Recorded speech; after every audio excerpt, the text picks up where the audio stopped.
Градски плажи. Пред, но и по војната, бегство од скопските горештини беше на скопските плажи.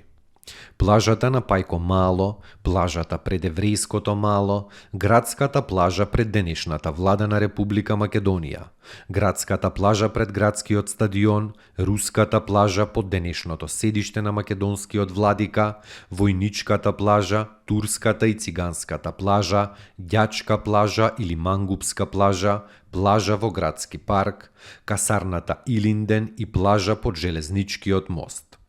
Особено беа популарни базените во Сарај и во Аеродром. По земјотресот плажите на Вардар замреа, но затоа се отворија нови на реката Треска. Од плажата каде што се влева Треска во Вардар кај Сарај, па до плажата кај Кривината и погоре кон Матка, вриеше од капачи. Иако со изградба беше започнато порано, кон крајот на 60-тите години беше отворен базенот на спортскиот центар Кале, каде што речиси целиот град беше на разладување. Подоцна, во 70-тите години беше отворено и езерото Треска.